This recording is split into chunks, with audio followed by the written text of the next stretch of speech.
5 महिन्यापासून थकीत असलेल्या केंद्र शासनाचा मोबदला द्यावा, आशा व गट प्रवर्तकांना दर महिन्याला वेतनचिठ्ठी मिळावी, तसेच ऑनलाईन कामे करताना अडथळा येत असल्याने लॅपटॉप व चांगल्या प्रतीचे मोबाईल मिळावेत, यासह अन्य मागण्यांसाठी आज कोल्हापूर जिल्हा आशा वर्कर्स व गट प्रवर्तक युनियन यांच्या वतीनं कोल्हापूर जिल्हा परिषदेसमोर जोरदार निदर्शने करण्यात आली।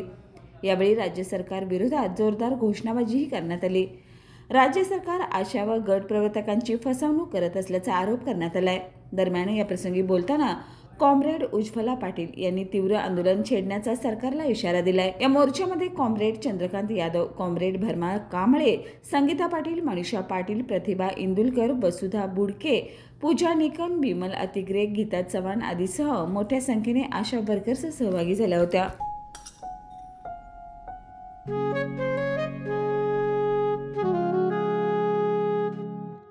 बाबा, आज येताना बासुंदी घेऊन या ना। अगं, कालच आपण आईचा वाढदिवस होता म्हणून आणली होती ना। ऐकलं, गोकुळची बासुंदी पुन्हा खावीशी वाटतेय। खरं सांगू, मलाही खावीशी वाटतेय। पुन्हा पुन्हा खावीशी वाटणारी गोकुळ बासुंदी।